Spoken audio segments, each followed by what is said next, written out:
last video, we learned about how to solve differential equations, the ordinary ones. Today we will go through the eigenvalues, eigenvectors, algebraic multiplicity, and how it is related to geometric multiplicity. So stay connected, and if you have any questions, you can ask me in the comment section. And like my videos and subscribe to my channel. अब हम देखते हैं कि हमारे पास eigen values और eigen vectors क्या होते हैं. तो हमारे पास एक इस टाइप की equation ax is equal to lambda x, इसे हम क्या कहते हैं, आइगन वैल्यू इक्वेशन कहते हैं. और यहाँ पर ये जो है ये a क्या होता है हमारे पास, ये x तो हमारे पास अननोन वेक्टर होता है, अननोन वेक्टर्स वाला मैट्रिक्स होता है ये. और साथ ये जो लैम्डा है ये हमारे पास इसके कॉरेस्पॉन्डिंग आइगन वैल्यू आती है. किसके कॉरेस्पॉन्डिंग आती है, यानी ये जो a है ये हमारे पास क्या है, आइगन ऑपरेटर. ये आइगन ऑपरेटर है या फिर इसे आइगन फंक्शन भी बोलते हैं. अब ये आइगन फंक्शन, यानी हमने देखा हुआ है जब भी एक फंक्शन किसी चीज के ऊपर अप्लाई करते हैं तो रिजल्ट में हमारे पास कोई ना कोई वैल्यू आती है. उस वैल्यू को हम क्या बोलते हैं, आइगन वैल्यू बोलते हैं. और ये यही वाले जो वेक्टर्स हैं उनका जो मैट्रिक्स है वो यहाँ पर भी आ गया. ये आइगन वैल्यू आ गई, ये आइगन ऑपरेटर आ गया और ये वेक्टर्स का मैट्रिक्स आ गया, यानी अननोन वेक्टर्स का मैट्रिक्स आ गया. अब उसके बाद हम देखते हैं कि कैसे हम ये आइगन वैल्यूज और आइगन वेक्टर्स को फाइंड कर सकते हैं. ये हम डिमॉन्स्ट्रेट करेंगे एक एग्जांपल के थ्रू, वो भी 3x3 मैट्रिक्स वाली, क्योंकि ज्यादातर तो हम स्क्वायर मैट्रिक्स को ही डील करते हैं, यानी कि स्क्वायर मैट्रिक्स की ही हम आइगन वैल्यूज और आइगन वेक्टर्स फाइंड करते हैं. तो हम एक 3x3 मैट्रिक्स को एज एन एग्जाम्पल देखते हैं, क्योंकि अगर 3x3 हो जाए तो 2x2 को सॉल्व करना बहुत आसान हो जाता है. फॉर एग्जाम्पल हमने ये एक मैट्रिक्स ले लिया है A, जो कि किसकी इक्वल है, -2, 2, -3, 2, 1, -6, -1, -2 और 0 की इक्वल है. अब हमने क्या करना है, इसका कैरेक्टरिस्टिक मैट्रिक्स निकालना है. इसका कैरेक्टरिस्टिक मैट्रिक्स किसके इक्वल होता है, वो होता है A माइनस लैम्डा की इक्वल, A माइनस लैम्डा आई की इक्वल, यानी कि A माइनस लैम्डा आई, ये इसका कैरेक्टरिस्टिक मैट्रिक्स होता है. कैरेक्टरिस्टिक मैट्रिक्स क्या होता है हमारे पास, A minus lambda I x is equal to 0. तो सबसे पहले हम ये देखते हैं A माइनस लैम्डा आई क्या है. लैम्डा आई किसकी इक्वल होगा, लैम्डा आई का क्या मतलब है कि यहाँ हम लैम्डा को आई से मल्टीप्लाई कर देंगे. आई क्या है हमारे पास, आइडेंटिटी मैट्रिक्स है, और वो वाला आइडेंटिटी मैट्रिक्स किस ऑर्डर का होगा ये डिपेंड करता है इस अननोन इस वाले मैट्रिक्स पे, यानी जो गिवन मैट्रिक्स होता है उसके ऊपर डिपेंड करता है. अब इस केस में हमारे पास ये 3x3 का मैट्रिक्स है, तो आइडेंटिटी मैट्रिक्स भी I3 आ जाएगा, यानी कि 3x3 वाला आ जाएगा. यहाँ हम 3x3 वाला आइडेंटिटी मैट्रिक्स लिखते हैं, जिसके अंदर क्या होता है, 3 रोज 3 कॉलम्स होते हैं और जो डायगोनल एलिमेंट्स हैं वो 1 के इक्वल होते हैं. तो ये यहाँ हमारे पास ये आइडेंटिटी मैट्रिक्स आ गया. अब हमने क्या करना है, इस लैम्डा को इधर सारी एंट्रीज के साथ मल्टीप्लाई कर देना है. तो ये किसके इक्वल आ जाएगा, लैम्डा 0 0 0 लैम्डा 0 0 0 लैम्डा. ये कैसे आए कि ये वाली जो 0 है एंट्रीज वो तो 0 ही रहेंगी लैम्डा से मल्टीप्लाई होके भी, और जहाँ जहाँ पे 1 है वहां पे साथ लैम्डा मल्टीप्लाई हो जाएगा. नेक्स्ट स्टेप में हम क्या करते हैं, A माइनस लैम्डा आई कर देते हैं, यानी ये वाले मैट्रिक्स को इस मैट्रिक्स में से सब्ट्रैक्ट कर देते हैं. A माइनस लैम्डा आई किसके इक्वल होगा, ये हमारे पास कैरेक्टरिस्टिक मैट्रिक्स बन जाएगा A माइनस लैम्डा आई. अब जब हम इस मैट्रिक्स को इसमें से सब्ट्रैक्ट करेंगे तो हम डायरेक्टली लिख देते हैं कि -2 माइनस लैम्डा आ जाएगा, यानी ये वाला है इसके साथ यहाँ पे माइनस लग जाएगा इस मैट्रिक्स के साथ, ये वाला मैट्रिक्स और ये वाला मैट्रिक्स फिर ऐड हो जाएंगे इस माइनस के साथ. तो -2 और ये माइनस लैम्डा आ जाएगा. यहाँ 0 है तो यहाँ 2 एज इट इज रहेगा. फिर यहाँ -1 है और यहाँ 0 है तो ये -1 एज इट इज रहेगा. उसके बाद ये 2 है और यहाँ पर 0 है तो ये 2 भी एज इट इज रहेगा. फिर ये 3 था और यहाँ पर 0 था, ये -3 एज इट इज रहेगा. उसके बाद यहाँ लैम्डा है और वहाँ 1 है तो ये आ जाएगा 1 माइनस लैम्डा, और ये -6 था, यहाँ 0 था, ये -6 एज इट इज रह गया. उसके बाद यहाँ था -2 और यहाँ पर 0 था, -2 आ गया. यहाँ लैम्डा है और वहाँ 0 है तो ये माइनस लैम्डा आ जाएगा. अब हम इस मैट्रिक्स को, यानी ये हमारे पास कैरेक्टरिस्टिक मैट्रिक्स बन गया है. उसके बाद हमने नेक्स्ट स्टेप में क्या करना होता है, इस कैरेक्टरिस्टिक मैट्रिक्स का डिटर्मिनेंट हम फाइंड करते हैं और वो किसके इक्वल लेट कर लेते हैं, 0 के इक्वल लेट कर देते हैं, क्योंकि हमें क्या चाहिए, लैम्डा की वैल्यूज चाहिए. इसलिए हम इस मैट्रिक्स का डिटर्मिनेंट इज इक्वल टू 0 कर देंगे ताकि लैम्डा की वैल्यूज हमारे पास आ सकें. अब जब हम डिटर्मिनेंट फाइंड करते होते हैं तब हम क्या करते हैं, ये वाली एंट्री होती है, ये सबसे पहली वाली जो एंट्री होती है इसको हम एज इट इज लिख देते हैं, क्योंकि मैट्रिसेस में हमारे पास क्या ऑर्डर होता है, यूं ये वाला प्लस होता है, ये प्लस वाली एंट्री है, ये माइनस, ये प्लस, ये माइनस, ये प्लस, ये माइनस, ये प्लस, ये माइनस, ये प्लस. ऐसे होता है ना कि यहाँ सबसे पहली टर्म जो है वो पॉजिटिव होती है, फिर नेगेटिव, फिर पॉजिटिव, फिर नेगेटिव, फिर पॉजिटिव, फिर नेगेटिव एंड सो ऑन, ऐसे चलती रहती है। तो इसलिए हम क्या करते हैं, ये वाली टर्म एज इट इज लिख देंगे क्योंकि ये पॉजिटिव थी। उसके बाद क्या करते होते हैं, ये जो मतलब ये वाली रो और ये वाला कॉलम हम निकाल देते हैं, यानी जिस मैट्रिक्स से जिस एलिमेंट से हम एक्सपेंड कर रहे हैं वो एलिमेंट जिस भी रो में और कॉलम में हो वो वाला हम काट देते होते हैं, निकाल देते होते हैं। और फिर इसका नॉर्मल जो डिटर्मिनेंट है, यानी बाकी बचा हुआ जो मैट्रिक्स आ जाता है उसका जो नॉर्मल डिटर्मिनेंट होता है वो फाइंड कर लेते हैं और उसे इससे मल्टीप्लाई कर देते हैं। अब ये 1 minus lambda into minus lambda क्या हो जाएगा, ये आ जाएगा माइनस लैम्डा और साथ ही माइनस माइनस प्लस होके प्लस लैम्डा स्क्वायर। तो उसके बाद ये क्या उसके साथ क्या होता है, माइनस आगे ये दोनों एंट्रीज मल्टीप्लाई होती हैं, फिर माइनस हो जाती हैं इन दोनों एंट्रीज के प्रोडक्ट से। तो माइनस इंटू ये क्या आ जाएगा, माइनस माइनस प्लस हो जाएगा, 2 6 12 हो जाएगा यहाँ पे। तो उसके साथ ये तो हमारे पास फर्स्ट यानी कि एलिमेंट से हमने एक्सपेंड कर दिया इसे। उसके बाद जो सेकंड एलिमेंट है उसके साथ हम क्या कर देंगे, नेगेटिव का सिंबल लगा लेंगे, यानी कि -2 आ जाएगा।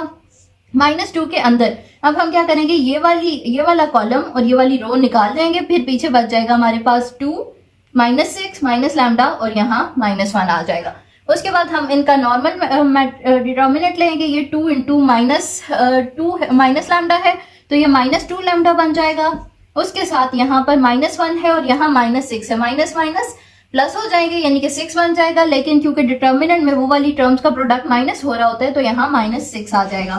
उसके साथ जो थर्ड वाला जो एलिमेंट है यानी कि ये -3 जो है, ये क्योंकि ये वाली टर्म पॉजिटिव भी होती है तो एज इट इज यहाँ पर -3 हम लिख देंगे इनटू, अब ये वाला कॉलम हम निकाल देंगे और ये वाली रो निकाल देंगे। तो यहाँ 2 2 क्या होता है, 4 होता है, साथ उसके माइनस का सिंबल है और बीच में माइनस डाल के इन दोनों का प्रोडक्ट कर लेंगे।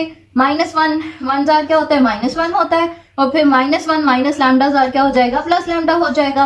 अब ये हमारे पास क्या आ चुका है, डिटर्मिनेंट आ चुका है जिसको हमने किसके इक्वल लेट किया, 0 के इक्वल लेट किया क्योंकि हमें लैम्डा की वैल्यूज चाहिए। अब हम यहाँ पर इस डिटर्मिनेंट को सिंप्लीफाई करते हैं तो ये आ जाएगा -2 मल्टीप्लाई हो जाएगा अंदर इन सारे एलिमेंट्स के साथ जो कि क्या है, minus lambda, -2 minus lambda which is equal two plus lambda और फिर साथ ये -2 प्लस लैम्डा स्क्वायर से मल्टीप्लाई होगा तो ये -2 लैम्डा स्क्वायर आ जाएगा। उसके साथ ये -2 जब मल्टीप्लाई हो जाएगा -12 के साथ तो ये +24 बन जाएगा। उसके बाद ये माइनस लैम्डा सारी एंट्रीज के साथ मल्टीप्लाई हो जाएगा तो माइनस लैम्डा मिलके प्लस लैम्डा स्क्वायर बना देंगे। उसके बाद ये जो माइनस लैम्डा है ये जब लैम्डा स्क्वायर से मल्टीप्लाई होगा तो ये माइनस लैम्डा क्यूब बन जाएगा। फिर उसके बाद ये माइनस लैम्डा जब -12 से मल्टीप्लाई होगा तो ये 12 लैम्डा बन जाएगा। उसके बाद हम ये वाला पोर्शन देखते हैं जिसके अंदर -2 मल्टीप्लाई हो रहा है, -2 लैम्डा के साथ माइनस माइनस प्लस 2 2 4 लैम्डा आ जाएगा। साथ में यहाँ पर -2 और -6 मल्टीप्लाई होके +12 बना देंगे और फिर यहाँ -3 और -4 ये क्या बना देंगे, +12 बना देंगे। फिर यहाँ ये माइनस ऑलरेडी यहाँ पे था और ये -1 था, माइनस और माइनस ये +1 बन जाएगा और ये माइनस लैम्डा आ जाएगा। फिर यहाँ से हम +1 लिख देते हैं, उसको कैंसिल कर देते हैं ताकि हमारे पास मल्टीप्लिकेशन में आसानी हो जाए। अब ये -3 किससे मल्टीप्लाई हो जाएगा, यहाँ 1 से मल्टीप्लाई होगा तो यह आ जाएगा -3। फिर ये -3 माइनस लैम्डा से मल्टीप्लाई होगा तो ये +3 लैम्डा बन जाएगा। अब उसके बाद हम देखते हैं हमारे पास यहाँ पर लैम्डा क्यूब वाली टर्म आई है, माइनस लैम्डा क्यूब। अब ये सारी चीजें किसके इक्वल हैं, 0 के इक्वल हैं। यहाँ हमारे पास टर्म आई है लैम्डा क्यूब वाली, सबसे बड़ी जो थी वो एक ही थी, वो हमने एज इट इज यहाँ लिख दी। यहाँ 2 लैम्डा स्क्वायर है और यहाँ पर भी लैम्डा स्क्वायर है और बाकी तो कहीं पर भी लैम्डा स्क्वायर नहीं है। तो हम क्या करते हैं कि -2 लैम्डा स्क्वायर और +2 लैम्डा स्क्वायर जो कि माइनस लैम्डा स्क्वायर के इक्वल होता है वो भी यहाँ लिख देते हैं। उसके बाद हम देखते हैं यहाँ 12 लैम्डा है और यहाँ 3 लैम्डा है, इन दोनों का सम किसके इक्वल आ जाएगा, 15 लैम्डा के इक्वल आ जाएगा। अब 15 लैम्डा में जब हम 4 लैम्डा ऐड करेंगे तो ये किसके इक्वल हो जाएगा, 19 लैम्डा के इक्वल हो जाएगा। और फिर जब 19 लैम्डा में 2 लैम्डा ऐड करेंगे तो ये हमारे पास 21 लैम्डा आ जाएगा। यानी कि लैम्डा वाली सारी टर्म्स को हम ऐड सब्ट्रैक्ट कर लेंगे, लैम्डा क्यूब वाली सारी टर्म्स को ऐड सब्ट्रैक्ट कर लेंगे, लैम्डा स्क्वायर वाली को और कांस्टेंट वाली टर्म्स को भी। अब ये यहाँ +12 है, यहाँ पर भी +12 है, यानी कि ये 12 और 12 24 हो गए, 24 और 24 48 हो गए। फिर उस 48 में से जब हम 3 निकाल देंगे तो ये हमारे पास 45 बन जाएगा इज इक्वल टू 0। अब हमने क्या करना है, यानी कि अब हमारे पास ये क्यूब वाली, सबसे पहले तो हम इसमें से माइनस को कॉमन लेके कैंसिल कर दें तो वो भी ठीक है, लेकिन एज इट इज ही हम देखते हैं कि अब इसके कैसे हम फैक्टर्स बना सकते हैं। लैम्डा क्यूब है, यानी कि यहाँ हमारे पास 3 रूट्स आने चाहिए लैम्डा के। तो ऐसी इक्वेशंस का रूट निकालना थोड़ा डिफिकल्ट होता है हमारे पास, तो हम क्या कर लेते हैं, सबसे पहले ये जो कांस्टेंट टर्म होती है इसके फैक्टर्स देख लेते हैं। अब हमें पता है 45 किसके अंदर आता है, 3 में 15 जार आता है, लेकिन वो अगर हम यहाँ पर डालेंगे तो ये इक्वेशन सेटिस्फाई नहीं होगी, यानी कि 3 हमारे पास इसका रूट नहीं है और 15 तो हो ही नहीं सकता क्योंकि वो तो बहुत बड़ी इक्वेशन बन जाएगी। उसके बाद हम अगर चेक करें 4 में तो नहीं आता, 5 और 9 को अगर हम चेक करें तो 5 हमारे पास क्या आ जाएगा, रूट आ जाएगा इस इक्वेशन का। 5 is a root of lambda, यानी कि ये वाली जो इक्वेशन है वो उसका रूट क्या है, हमारे पास 5 है। ये हम चेक कैसे कर सकते हैं कि जब हम इसके अंदर 5 डालते हैं, 5 का क्यूब माइनस 5 का square plus 21 into 5 plus 45 which is equal to, ये यहाँ माइनस 5 का क्यूब क्या होता है, माइनस 125, माइनस 5 का स्क्वायर 25 होता है, प्लस 21 5 होता है 105 प्लस 45, ये किसके इक्वल आ जाएगा, माइनस 125 और 25 150 और यहाँ पर प्लस 105 और 45 150, तो ये कैंसिल होके 0 के इक्वल आ गए। यहाँ से ये बात प्रूव हो गई कि ये 5 हमारे पास रूट था। अब हमारे पास ये जो इक्वेशन आई है इसको हम क्या करते हैं, सिंथेटिक डिवीजन से सॉल्व करते हैं। Bye synthetic division, synthetic division के अंदर क्या होता है कि हमें एक रूट पता होना चाहिए। अब एक रूट यानी कि लैम्डा 1 इज इक्वल टू 5, वो तो हम पीछे देख चुके हैं कि कैसे आया था। तो सिंथेटिक डिवीजन के अंदर हम क्या करते हैं कि ये जो सारी पावर्स हैं, इंक्रीजिंग ऑर्डर ऑफ पावर्स में हम क्या, यानी इंक्रीजिंग ऑर्डर में पावर्स के जो कोफिशिएंट्स हैं उन्हें लिख देते हैं। अब सबसे जो कम पावर है x की वो क्या है, 45 है, तो उसको यहाँ लिख देंगे। फिर उसके बाद जो है लैम्डा वो हम क्योंकि देख रहे हैं लैम्डा फाइंड करना है हमने, तो लैम्डा की जो पावर है 1 वो है 21, उसका कोफिशिएंट है, ये लैम्डा स्क्वायर के साथ -1 है, तो यहाँ -1 लिख देंगे। फिर से लैम्डा क्यूब के साथ भी -1 है, उसको ऐसे लिख देंगे। उसके बाद जो हमारे पास एक रूट होता है, मतलब एक फैक्टर गिवन होता है इस इक्वेशन का, उसको हम यहाँ लिख देते हैं, फिर यूं ड्रॉ कर लेते हैं। और इसके बाद क्या स्टेप होता है कि सबसे पहले ये जो सबसे पहला वाली टर्म है इसको एज इट इज हम नीचे ले जाते हैं, -1 को हम नीचे ले जाएंगे यहाँ पे एज इट इज, फिर ये दोनों आपस में क्रॉस मल्टीप्लाई हो जाएंगे, ये 5 और -1 मल्टीप्लाई हो जाएंगे तो ये -5 आ जाएगा, फिर ये दोनों आपस में ऐड हो जाएंगे, ये -6 बन जाएगा, फिर ये दोनों आपस में मल्टीप्लाई हो जाएंगे, ये -30 बन जाएगा, फिर ये दोनों ऐड हो जाएंगे, -9 बन जाएगा, फिर इन दोनों को मल्टीप्लाई कर देंगे तो ये -45 बन जाएगा। और रिमाइंडर हमारे पास सिंथेटिक डिवीजन के अंदर 0 आना जरूरी होता है। अब ये सिंथेटिक डिवीजन वाला मतलब अगर आप लोगों को इसकी ज्यादा प्रैक्टिस नहीं है तो आप मुझे बता देना, मैं आपको ये वाला मेथड भी एक्सप्लेन कर दूंगी पूरे तरीके से। अब इसके अंदर क्या होता है, यानी जो हमारे पास एक पावर है वो रिड्यूस हो जाती है, जब रिमाइंडर 0 आ गया तो एक पावर रिड्यूस हो गई, यानी कि लैम्डा क्यूब से स्टार्ट हो रहा था हमारे पास, अब क्या होगा, लैम्डा स्क्वायर से स्टार्ट होगा, एक पावर हमारे पास रिड्यूस हो जाएगी, ये लैम्डा स्क्वायर आ गया और ये 6 जो है 6 के साथ यहाँ पर लैम्डा आ जाएगा और यहाँ -9 जो है वो एज इट इज आ जाएगा इज इक्वल टू 0। अब हमने क्या देखा कि यहाँ से अगर हम माइनस कॉमन ले लें तो हमारे पास क्या आ जाएगा, lambda square plus 6 lambda plus 9 is equal to 0। ये तो हमें जाना पहचाना फॉर्मूला लग रहा है किसका, लैम्डा प्लस 3 का होल स्क्वायर। अब लैम्डा प्लस 3 का होल स्क्वायर कैसे आया है कि ये लैम्डा स्क्वायर आ गया plus 2 into 3 which is 6, lambda आ गया साथ और साथ 3 का स्क्वायर विच इज 9, तो ये लैम्डा प्लस 3 का होल स्क्वायर बन गया। अब ये स्क्वायर कैंसिल करने के लिए जब हम इसके ऊपर स्क्वायर रूट अप्लाई करते हैं तो ये किसके इक्वल हो जाएगा, ये x plus 3 is equal to 0 आ जाएगा। तो यानी कि यहाँ से x की क्या मैं बार बार x बोल रही हूँ, ये लैम्डा है हमारे पास, अननोन लैम्डा हो x हो बात एक ही है वैसे, तो ये लैम्डा हमारे पास अननोन है, लैम्डा इज इक्वल टू क्या आ जाएगा, यहाँ से लैम्डा इज इक्वल टू -3। अब ये लैम्डा 2 इज इक्वल टू -3 क्योंकि पहला वाला जो लैम्डा है लैम्डा 1 वो तो 5 निकला हुआ था, तो ये जो है ये सेकंड रूट हमारे पास -3 आ गई है। अब इस केस में हमारे पास क्या हुआ है कि यहाँ लैम्डा 2 यानी कि वैसे तो ये सेकंड और थर्ड ऑर्डर की इक्वेशन थी ना, तो इसके थ्रू हमें सिंथेटिक डिवीजन से एटलीस्ट 2 फैक्टर्स इसके मिलने चाहिए थे, यानी लैम्डा की 2 वैल्यूज आनी चाहिए थी, लेकिन हमारे पास तो लैम्डा की एक ही वैल्यू आई है, तो ये हमारे लिए थोड़ी सी मसले वाली बात है जिसको हम आगे चल के देखते हैं कि वो कैसे ये मसला खत्म हो सकता है। अब ये हमारे पास लैम्डा की 2 वैल्यूज तो आ गई है, लेकिन हमने इन्हें आगे कैसे यूज करना है, तो ये कैरेक्टरिस्टिक मैट्रिक्स जो हमारे पास आया था पहले उसके अंदर हमने क्या पुट कर देना है, 1 by 1 लैम्डा को की वैल्यूज को पुट कर देना है। सबसे पहले हम क्या करते हैं, फॉर यानी कि लैम्डा 1 इज इक्वल टू 5 के लिए हम देखते हैं कैरेक्टरिस्टिक मैट्रिक्स क्या बन जाएगा, तो ये a माइनस 5 आ गया विच इज इक्वल टू, अब लैम्डा की जगह हमने क्या कर लेना है, सिंपली 5 को पुट कर देना है, -2 -5 विच इज इक्वल टू -7, यहाँ 2 एज इट इज आ गया क्योंकि इसमें लैम्डा नहीं है, -3 एज इट इज आ गया क्योंकि इसमें भी लैम्डा नहीं है, फिर ये 2 एज इट इज आ गया, इसमें भी लैम्डा नहीं था, 1 माइनस लैम्डा यानी कि 1 -5 करेंगे विच इज इक्वल टू -4, फिर -6 एज इट इज, फिर उसके बाद ये -1 -2 और माइनस लैम्डा की जगह पे -5 आ जाएगा। उसके बाद हमने क्या करना है, यही हमारे पास कैरेक्टरिस्टिक मैट्रिक्स बन चुका है। लेकिन अब यहाँ पर देखें हम, तो यहाँ 3 अननोन्स है हमारे पास। जो x वाला मैट्रिक्स था उसके अंदर जो x वाला मैट्रिक्स था उसे हम कैसे लिखते हैं, x1 x2 x3। ये मैं आप लोगों को बताना भूल गई थी, लेकिन वैसे जो x वाला अननोन मैट्रिक्स होता है उसे हम यूँ लिखते हैं x1 x2 x3, यानी कि उसके मतलब जो अगर 3x3 ये वाला मैट्रिक्स, अगर a वाला मैट्रिक्स यानी गिवन मैट्रिक्स 3x3 का है तो x1 x2 x3 आ जाएगा। अगर 2x2 का होता तो सिर्फ x1 x2 आ जाता। इसी तरह यानी ऑर्डर ऑफ मैट्रिक्स पे डिपेंड करते हुए x वाला मैट्रिक्स हम जनरेट कर सकते हैं। उसके बाद हमें बेसिकली हमने फाइंड ये वाली वैल्यूज करनी है, तो इन वैल्यूज को हम कैसे फाइंड कर सकते हैं। या 3x3 का मैट्रिक्स है, यहाँ हम यूँ करेंगे तो 3 इक्वेशंस बन जाएंगी और उनके अंदर 3 अननोन्स होंगे, वेरिएबल्स होंगे। तो हम अपनी आसानी के लिए क्या कर देते हैं कि इसको हम रो एशेलन फॉर्म में कन्वर्ट कर देते हैं। किस फॉर्म में कन्वर्ट करते हैं, रो एशेलन फॉर्म, जो कि आप लोगों ने पढ़ी होगी कहीं ना कहीं पे, लेकिन अगर नहीं पढ़ी तो आप लोग बता देना, मैं सही से एक्सप्लेन कर दूंगी। रो एशेलन फॉर्म के अंदर कन्वर्ट करने के लिए वैसे हम क्या ट्राई करते होते हैं कि सबसे जो छोटी वैल्यूज हैं वो ऊपर हों, यानी कि जो टॉप पे यहाँ पे हमारे पास ज़्यादातर हम यही प्रेफर करते हैं कि 1 हो जाए वहाँ पे। तो हम उसको यूँ लिख देते हैं, मतलब हम यूँ कर लेते हैं R1 इंटरचेंज विद R2।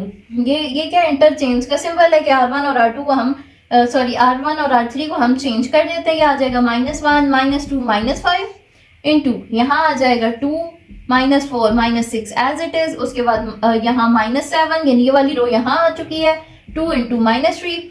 अब हमने क्या करना होता है, इधर 0 0 0 बना देते हैं, मतलब ये वाली रो जो है इसको हम खत्म करना चाहते होते हैं ताकि हमारे पास आसानी से जो अननोन वेरिएबल्स हैं वो फाइंड हो सकें। अब हम ये कैसे खत्म कर सकते हैं कि जब हम इसको इस वाली चीज को, मतलब रो 1 को जब हम 7 से मल्टीप्लाई कर दें और उसको इधर से सेपरेट कर दें तो हमारे पास हमारा डिजायर्ड मैट्रिक्स आ जाएगा। तो वो हम करते हैं बाय R1, ये R3 है, R3 -7 R2, R3 -7 R2 करेंगे तो हमारे पास क्या आ जाएगा, -1 -2 -5। साथ हम ये वाली है, इसको भी खत्म करने के लिए कोई ना कोई काम कर लेते हैं। तो इसको अभी हम लिख लेते हैं कि R2 यहाँ पर क्योंकि 2 है और यहाँ पे ऑलरेडी यहाँ पॉजिटिव है, यहाँ नेगेटिव है, तो प्लस कर देंगे +2 R1, R2 +2 R1 आ जाएगा। उसके बाद हम क्या देखते हैं, यहाँ पर 2 ये वाला पहले ये वाली रो लिखते हैं, तो +2 R1 हम कर रहे हैं। यहाँ पर क्या आ जाएगा, -2 2 -2 विच इज इक्वल टू 0। फिर ये -4 है, -4 और यहाँ पर -2 है, वो भी -4 हो जाएगा, -8 आ जाएगा, -6 है और -5 जब 2 से मल्टीप्लाई होगा तो ये -10 बन जाएगा, -10 और -6 -16। अब ये वाला जो है यहाँ -7 है और इसको हम माइनस कर रहे हैं इसमें से 7 R2। जब हम 7 से इसको मल्टीप्लाई करेंगे ये क्या आ जाएगा, -7। अब उसको माइनस कर रहे हैं यानी कि +7 यहाँ पर है और यहाँ -7 है, ये 0 आ गया। यहाँ 2 है और इसको हम क्या कर रहे हैं, 7 2 क्या होता है 14, और 7 2 14 आ गया, 14 है, लेकिन अब उसको माइनस और माइनस वो प्लस हो जाएगा। तो 14 + 2 विच इज इक्वल टू 16, 14 + 2 16 होता है। ये -3 है और ये -5 है, -5 मल्टीप्लाई हो रहा है -7 के साथ, तो -5 और -7 यानी कि 35 में से 3 चला गया तो यहाँ बच जाएंगे हमारे पास 32। अब उसके बाद यहाँ भी हमारे पास कोई काबिल कदर मतलब काबिल यूजेबल फॉर्म नहीं आई है, तो इसके लिए हम क्या करेंगे, यहाँ पे हम इसको ये जो है ये वाली को 0 0 बनाने के लिए हम इसको 2 से मल्टीप्लाई करके इसमें ऐड कर देंगे। यानी कि हम क्या कर रहे हैं, R3 + 2 R2 कर देंगे तो यहाँ क्या आ जाएगा, -1 -2 -5 और फिर 0 -8 -16। उसके साथ यहाँ पर 0 तो एज इट इज ही रहेगा और ये 16 है और फिर हम क्या कर रहे हैं, +2 R2 कर रहे हैं, यानी 2 8 क्या होता है 16 होता है, ये -16 है, ये +16 है, ये भी 0 हो जाएगा। फिर ये 32 है और ये 16 2 क्या होता है 32 ही होता है, ये -32 और +32 ये भी 0 हो जाएगा। अब यानी कि हमारे पास रिड्यूस्ड फॉर्म जो है रो एशेलन फॉर्म वो ये आ चुकी है। इसके थ्रू अब हम इक्वेशंस लिखते हैं अपनी। अब जब हम मैट्रिक्स से इक्वेशंस बनाते होते हैं तो ये जो फर्स्ट रो है ये x1 का होता है, यानी पहले वाले अननोन का होता है। ये फर्स्ट कॉलम x1 यानी पहले अननोन का होता है। फिर ये सेकंड कॉलम x2 यानी दूसरे उसका होता है और ये x3 का होता है। यानी कि हिडन मैट्रिक्स फॉर्म में जब हम इक्वेशंस को कन्वर्ट करते हैं, तो आप लोगों ने वैसे 9th-10th में भी पढ़ा होगा। तो अब हम क्या करते हैं, यहाँ से इक्वेशन लिख लेते हैं। ये क्या है, -x1 आ जाएगा, -1 into x1 which is equal to -x1। साथ क्या है यहाँ पर, -2x2 आ जाएगा। फिर उसके बाद यहाँ क्या आ गया, -5x3 आ गया विच इज इक्वल टू 0। अब उसके बाद हमने क्या किया, यहाँ पे तो 0 था, x1 तो है ही नहीं है, x2 के साथ -8 है, -2x2 और साथ -16x3 है। और ये वाली रो तो हमने 0 0 कर दी है, इसकी तो कोई इक्वेशन लिखने की जरूरत ही नहीं है। यहाँ से हम देखें तो हमारे पास क्या आएगा, x2 is equal to 2x3 आ जाएगा, यानी ये -2x3 आ जाएगा, क्योंकि यहाँ पर भी 8 के साथ भी माइनस, मतलब ये तो नॉर्मल हमने यूं कह दिया कि x2 is equal to -x3 आ गया। लेकिन ज्यादा बेहतर हमारे लिए क्या है कि हम यूं लिख दें x3 is equal to -1/2 x2, यानी कि ये इन टर्म्स ऑफ x2 हम x3 को लिख दें तो वो ज्यादा बेहतर है। और ये हमने कैसे किया है कि ये मतलब रैंक इस मैट्रिक्स का कितना था, इसका 2 था रैंक, तो उसके अंदर हमने 1 ऐड कर देते होते हैं, तो फिर जो हमारे पास 2 + 1 करेंगे, रैंक क्या होता है कि कितनी नॉन जीरो रोज हैं, नॉन जीरो रोज इसके अंदर 2 थी, उसके अंदर हमने 1 ऐड कर दिया। जब हम इसके अंदर 1 ऐड कर देते हैं तो 3 आ जाएगा, तो यानी कि जो थर्ड वाला अननोन है हमारे पास x3, उसको हम इन टर्म्स ऑफ अदर कर लेंगे। फिर उसके बाद हम देखते हैं यहाँ पर, अब क्योंकि x3 है, x2 है, x1 है और ये सारी चीज़ें ही अननोन हैं, और साइमल्टेनियसली ऐसी इक्वेशंस को अगर हम सॉल्व करें तब भी हमारे पास आंसर नहीं आता, तो ऐसे केसेस में हमें क्या करना पड़ता है, कोई भी एक अननोन वेरिएबल की वैल्यू हम सपोज कर लेते हैं। इस केस में हम क्या करते हैं, मतलब हम कम से कम लीस्ट वैल्यू बनाने की कोशिश करते होते हैं। अब यहाँ x3 को हम चाहते हैं कि वो मतलब कम से कम उसकी वैल्यू आए, तो हम देख रहे हैं यहाँ पे डिनोमिनेटर में 2 है, तो अगर हम यहाँ x2 की वैल्यू भी 2 रख दें, तो x2 की वैल्यू हम क्या कर देते हैं, 2 रख देते हैं, late x2 is equal to 2, तो फिर x3 क्या आ जाएगा, -2/2 विच इज इक्वल टू -1, यानी कि लीस्ट वैल्यूज हमें चाहिए होती हैं, इसलिए हम क्या करते हैं, बस -1 -2 0 ऐसी वैल्यूज हम सपोज कर लेते हैं, -1 -2 0 और 2 ऐसी टाइप की वैल्यूज हम सिलेक्ट कर लेते हैं। उसके बाद x1 जब हम फाइंड करेंगे तो इस इक्वेशन को यूज कर लेंगे, -x1 -2x2 था, यानी 2 2 4 -4 -5 x3 क्या है, -1 है, इज इक्वल टू 0। अब ये x1 किसके इक्वल आ जाएगा, x1 is equal to -x1 is equal to, यहाँ +5 था, यहाँ +5 था, -4 था, तो ये किसके इक्वल था, +1 के इक्वल था। यहाँ से -x1 किसके इक्वल आ जाएगा, जब ये वाला 1 उस साइड जाएगा ये -1 के इक्वल आ जाएगा, माइनस माइनस कैंसिल, तो x1 किसके इक्वल आ गया, 1 के इक्वल आ गया। अब जो हमारे पास x1 x2 x3 की वैल्यूज आई थी, उन्हें अगर हम अननोन जो हमारे पास मैट्रिक्स था जिसे फाइंड करना हमारा गोल था, उसके अंदर अगर हम लिखें, तो ये क्योंकि एक मैट्रिक्स है x1, हमारे पास लैम्डा की क्योंकि 2 वैल्यूज आएंगे, उसके कॉरेस्पॉन्डिंग 2 मैट्रिसेस बनेंगे, लेकिन क्योंकि वो क्यूबिक लैम्डा था तो उसके कॉरेस्पॉन्डिंग 3 मैट्रिसेस हमारे पास बनने चाहिए, लेकिन वो अभी हम देखते हैं। लेकिन x1 क्या आ गया, अब हमारे पास 1 2 और -1 आ गया, तो ये अब हम चेक करते हैं कि क्या हमारे पास ये x1 ठीक आया है या गलत आया। ये हम कैसे चेक करेंगे, चेक करने के लिए हम अपनी पहली इक्वेशन को देखते हैं, जो कि क्या थी, ax is equal to λx। तो अब a वाला मैट्रिक्स हमारे पास क्या था, -2 2 -1 2 1 -2, साथ ही इसमें था -3 -6 और 0, और साथ अब जो हमारे पास आ चुका है नया x वाला मैट्रिक्स आ गया है, ये 1 2 -1। अब हम इन दोनों का वो करके देखते हैं, प्रोडक्ट लेके देखते हैं ये किसके इक्वल होगा। तो अभी हमारे पास मैट्रिसेस में क्या होता है, ये वाली रो और ये वाला कॉलम आपस में मल्टीप्लाई होते हैं, यानी कि इसका जो पहला एलिमेंट है वो इधर के पहले एलिमेंट के साथ, कॉलम के पहले एलिमेंट के साथ, फिर दूसरा जो एलिमेंट है वो इस कॉलम के दूसरे एलिमेंट के साथ, तीसरा जो है वो तीसरे कॉलम के साथ, और फिर वो ऐड हो रहे होते हैं आपस में। मतलब मैट्रिक्स मल्टीप्लिकेशन आप लोगों को अगर नहीं आती तो आप मेरी वीडियोस पे रेफर कर सकते हैं, जो मैंने बहुत स्टार्टिंग में बनाई थी। अब ये -2 और 2 क्या है, ये -2 आ गया, -2 और 1 मल्टीप्लाई होके -2 आ जाएगा, ये 2 और 2 ये +4 बन जाएगा, और ये -3 और -1 ये किसके इक्वल आ जाएगा, +3 के इक्वल आ जाएगा। उसके बाद ये 2 और 1 क्या आ जाएगा, 2 आ गया, 1 और 2 ये भी 2 आ गया, -6 और -1 ये आ गया +6। उसके बाद ये -1 और 1 ये दोनों आ जाएंगे, -1 बन जाएगा, -2 और +2 ये आ जाएगा -4 +0। अब ये किसके इक्वल आ जाएगा, यहाँ से -2 यानी 4 और 3 क्या होता है, 7 होता है, 7 -2 विच इज इक्वल टू 5। उसके बाद ये 6 है, 2 2 4 और ये 6 ये 10 आ गया। और उसके साथ ये हमारे पास क्या आ जाएगा -4 और -1 विच इज इक्वल टू -5।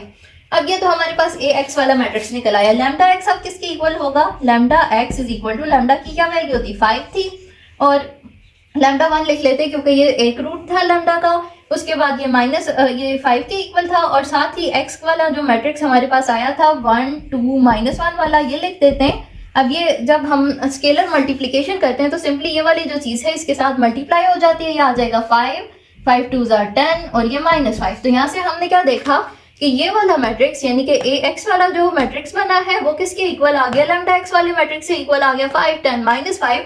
तो यानी कि ये वाली जो लैम्डा की वैल्यू थी हमारे पास 5 वाली, ये क्या हो चुकी है, लैम्डा की वैल्यू 5 से जो हमारे पास एक्स की वैल्यूज निकली थी, अननोन वेक्टर्स की वैल्यू निकली थी, ये वेरीफाई हो गई है। अब हम लैम्डा 2 इज इक्वल टू -3 के लिए देखते हैं कि हमारे पास ये वाला मैट्रिक्स क्या आएगा और इसे हम कैसे सॉल्व कर सकते हैं। तो अब लैम्डा 2 किसके इक्वल है, लैम्डा 2 इज इक्वल टू -3 है। तो यहाँ पर जहाँ पे भी लैम्डा आ रहा है हम उसकी जगह पे क्या कर देंगे -3 डाल देंगे। ये यहाँ -2 है माइनस लैम्डा है, लैम्डा की जगह पे -3 डालना है, माइनस इंटू माइनस +3 हो जाएगा ये, और 3 -2 विच इज इक्वल टू -1 आ गया, 2 एज इट इज, -3 भी एज इट इज, ये 2 एज इट इज, फिर 1 माइनस लैम्डा है, लैम्डा की जगह हमने -3 डालना है, माइनस माइनस +3 हो जाएगा which will be equal to 4, और ये -6, फिर उसके बाद -1 as it is, -2 as it is, minus lambda की जगह -3 डालेंगे, माइनस माइनस +3 हो जाएगा यहाँ पे। उसके बाद नेक्स्ट स्टेप में हम क्या करते होते हैं कि मतलब यहाँ पे हम 1 -1 ऐसी कोई ना कोई एंट्री यहाँ ले आते हैं, फर्स्ट रो के फर्स्ट एलिमेंट को हम 1 -1 इस तरह से बना देते हैं, लेकिन यहाँ तो ऑलरेडी ऐसे ही बना हुआ है, तो इसके अंदर हम रो एशेलन फॉर्म में जब रिड्यूस करेंगे तो वो बहुत आसानी से हो जाएगा। कैसे हो जाएगा, यहाँ यूँ हम कर देंगे R2 + 2R1 कर देंगे, और साथ ही यहाँ हम कर देंगे R3 - R1। तो ये किसके इक्वल आ जाएगा, जब हम करते हैं फर्स्ट रो तो एज इट इज ऐसे ही रहेगी हमारे पास, फिर जो सेकंड रो है 2, अब ये 2R1 इसके अंदर ऐड कर रहे हैं, 2 1 2 होता है, 2 और -2 0 हो गए, ये 4 था, और यहाँ पर 2 2 4 आ चुका है, यानी कि ये 8 बन जाएगा। उसके बाद यहाँ पर ये -6 था, और -6 और -3 2 क्या होता है 6 होता है, -6 which will be equal to -12 हो जाएगा। उसके बाद हम देखते हैं तो यहाँ ये -1 है, -1 और ये अब माइनस हो रहा है, यानी कि -1 + 1 0 हो जाएगा, -2 ये -2 है और ये भी -2 है, ये -4 हो जाएगा। उसके बाद ये 3 है और वो -3 है, तो 3 और +3 और माइनस +3 ये 6 हो जाएगा। उसके बाद हम क्या करते हैं कि यहाँ 6 से इधर वो कर लेते हैं, मतलब R2 को इधर इन दोनों को भी हम कैंसिल करने की कोशिश करते हैं। ये हम कैसे करेंगे, -1 as it is, 2 as it is, -3 as it is. अब हम ये कर देते हैं कि ये 2R3 + R2 कर देते हैं, 2R3 + R2, और साथ ही साथ यहाँ पर भी यही स्टेप कर लेते हैं, यानी 2R3 + R2 यहाँ पे भी कर लेते हैं, यहाँ पे भी कर लेते हैं, यह आ जाएगा 0, फिर 2R3 कर रहे हैं हम, यानी 2 4 क्या होता है 8 होता है, 8 - 8 विच इज इक्वल टू 0, 6 2 12 होता है, 12 - 12 विच इज इक्वल टू 0। और सिमिलरली ये भी, क्योंकि यही वाला ऑपरेशन इन दोनों रोज के ऊपर परफॉर्म कर रहे हैं, तो ये दोनों 0 0 0 बन जाएंगे। अब यहाँ से हमारे पास इक्वेशन क्या आ जाएगी, -x1 + 2x2 - 3x3 is equal to 0। अब हमारे पास नेक्स्ट स्टेप क्या होता है कि हमने या तो साइमल्टेनियसली सॉल्व करना होता है इक्वेशंस को, लेकिन ऐसे केसेस में, आइगन वेक्टर्स के केसेस में हम साइमल्टेनियसली सॉल्व नहीं कर पाते, क्योंकि वो अनडिटरमाइंड फॉर्म होती है मैट्रिसेस की, मतलब अनडिटरमाइंड फॉर्म ऑफ इक्वेशंस होती है, इसलिए हम यूँ सॉल्व नहीं कर पाते, तो हमें कोई ना कोई एक वेरिएबल लेट करना पड़ता है। लेकिन एक वेरिएबल हम तब लेट करते हैं कि जब हमारे पास 2 नॉन जीरो रोज होंगी। अब यहाँ एक ही नॉन जीरो रो है और बाकी दोनों 0 0 वाली हैं, तो हमारे पास ऊपर से वेरिएबल 3 दिए हुए हैं, तो फिर हम अब कैसे ही करें सॉल्व। तो इसके लिए हम क्या करते हैं, खुद से ही लेट कर लेते हैं, सपोज कर लेते हैं कोई से भी दो वेरिएबल्स को। तो इस केस में हम क्या लेट करते हैं, late x1 is equal to 1 कर देते हैं और x2 इज इक्वल टू 2 कर देते हैं। तो फिर हमारे पास क्या आ जाएगा, x3 की वैल्यू क्या आ जाएगी, x3 is equal to 1 + 4 which is equal to 5, तो 5 उस साइड जाएगा, -5 और -5 और यहाँ पर भी -3 था, तो यानी कि 5/3 बन जाएगा। ये तो समझ आ ही रही होगी आप लोगों को कि ये कैसे बना है। तो यानी कि x मैट्रिक्स की फॉर्म में इसे अगर हम लिखें तो ये क्या बन जाएगा, in the form of x matrix. सबसे पहले हमारे पास x1 होता है जो कि 1 था, x2 होता है जो कि 2 था, और उसके बाद x3 था जो कि 5/3। अब हम क्या करते हैं कि चेक करते हैं कि क्या ये x2 वाला जो मैट्रिक्स है ये हमारे पास सही आया है, गलत आया है। तो उसके लिए हम क्या करते होते हैं, ए एक्स को मल्टीप्लाई कर देते हैं, यानी कि A X is equal to lambda X, ये चीज प्रूव करते हैं हम। तो अब हम इनकी नॉर्मल मल्टीप्लीकेशन अगर करेंगे क्या आ जाएगा, -2 + 4, अब ये -3 है और यहाँ पर भी डिनोमिनेटर में 3 है, ये दोनों कैंसिल हो जाएंगे, -5 और यहाँ सेकेंड रो में आ जाएगा 2 + 2 -3, 2 और 6 होता है, तो -6 और 5 जो है, यानी कि ये जब मल्टीप्लाई हो रहे थे 3 2 होता है, तो यहाँ -10 आ जाएगा, यहाँ फिर -1 -4 और साथ 0, तो ये किसके इक्वल आ जाएगा, ये 2 4 है, -5 और -2 -7 7 + 4 यानी कि -3 आ गया, फिर उसके बाद 2 2 4 और -6 आ जाएगा ये, और यहाँ पर -5 आ जाएगा। अब हम देखते हैं हमारे पास, क्योंकि ये हमने प्रूव करना है कि लैम्डा एक्स की इक्वल हो, लैम्डा की क्या वैल्यू थी -3 और एक्स की क्या वैल्यू थी हमारे पास 1 2 5/3। अब ये किसकी इक्वल आ गई है, ये इक्वल आ जाएगी -3 -6, ये कैंसिल हो जाएगा और -5, तो यानी कि क्या हो चुका है हमारे पास, ये x2 भी प्रूव्ड हो चुका है, x2 इज ऑल्सो प्रूव्ड कि यानी कि जो हमने ये वाला जो मैट्रिक्स फाइंड किया है, मैट्रिक्स फाइंड किया बेसिकली, यानी कि आइगन वेक्टर जो हमने फाइंड किया सेकंड वाला, वो भी हमारे पास ठीक है। अब क्योंकि हमें लैम्डा की 3 वैल्यूज चाहिए थी, तो 3 वैल्यूज में -3 जो था वो डबल रूट के रिजल्ट में आया था, यानी कि -3 को हम 2 बार कंसीडर कर लेते हैं। जब हम -3 ही कंसीडर कर रहे हैं तो ये इक्वेशन हमारे पास ऑलरेडी बनी हुई है, लेकिन अभी हम क्या कर देंगे कि इधर x3 और x2 की कोई से भी 2 वेरिएबल्स की थोड़ी डिफरेंट वैल्यूज सपोज कर लेंगे। यहाँ हम कह देते हैं कि जी x3 को 0 के इक्वल कह देते हैं और x2 को हम -1 के इक्वल कह देते हैं, मतलब ये खुद से ही हम सपोज कर रहे हैं, लेकिन ऐसे सपोज करना चाहिए कि आंसर हमारे पास आ जाए, और छोटी छोटी वैल्यू 0 1 -1 -2 ऐसी वैल्यूज हमें छोटी छोटी सी सब्स्टिट्यूट करनी चाहिए। अब हमारे पास x1 क्या आ जाएगा, x1 + 2x2 यानी कि ये -2 हो जाएगा, प्लस 0 इज इक्वल टू 0, क्योंकि 0 क्यों है, क्योंकि x3 0 है, तो x1 किसकी इक्वल आ जाएगा, 2 के इक्वल आ जाएगा। x वाला मैट्रिक्स हमारे पास क्या बन जाएगा, -1 सॉरी यहाँ 2 बन जाएगा, और उसके बाद x2 वाला जो मैट्रिक्स, x2 की क्या वैल्यू आई थी हमारे पास -1 और 0, ये हमारे पास मैट्रिक्स बन गया। अब हमने क्या करना होता है, नेक्स्ट स्टेप में इसको वेरीफाई करना होता है, ax is equal to lambda x के थ्रू इसको वेरीफाई करना होता है। तो अभी a वाला मैट्रिक्स हमारे पास क्या था, 2, a वाला मैट्रिक्स हमारे पास -2 2 -1 2 1 -2 -3 -6 और 0, ये हमारे पास a वाला मैट्रिक्स था। अब इसको हमने क्या करना है, इस वाले मैट्रिक्स के साथ मल्टीप्लाई कर देना है, मतलब ये असल में दूसरी साइड है, ये वाला मैट्रिक्स पहले लिखना है और ये वाला बाद में लिखना है, और फिर इन दोनों को मल्टीप्लाई कर देना है। मल्टीप्लाई करेंगे तो हम क्या आ जाएगा, -2 + 2 -4, 2 - 1 -2 और ये तो 0 हो जाएगा एज इट इज, और उसके बाद ये 2 2 4 1 - 1 -1 और ये तो 0 हो जाएगा। फिर ये -2, फिर ये 2 और 1 2 ही होता है, लेकिन माइनस माइनस प्लस, तो ये 2 आ जाएगा which will be equal to -6, यहाँ आ जाएगा 3 और यहाँ आ जाएगा 0। अभी हमने लैम्डा x की बात कर रहे हैं हम, x क्या था, ये वाला मैट्रिक्स था, इसके साथ जब हम -3 को मल्टीप्लाई कर देते हैं लैम्डा x के लिए, तो ये किसके इक्वल आ जाएगा, ये आ जाएगा -6 और यहाँ आ जाएगा 3 और यहाँ आ जाएगा 0। तो यहाँ पर भी हमारे पास -3 -6 3 और 0 ही आया, तो यानी कि हमारे पास ये तीनों मैट्रिक्सेस यानी कि x1 x2 और x3 ये तीनों क्या हो चुके हैं, वेरीफाई हो चुके हैं, यानी कि इनकी वैल्यूज हमारे पास बिल्कुल एक्यूरेट आ चुकी हैं।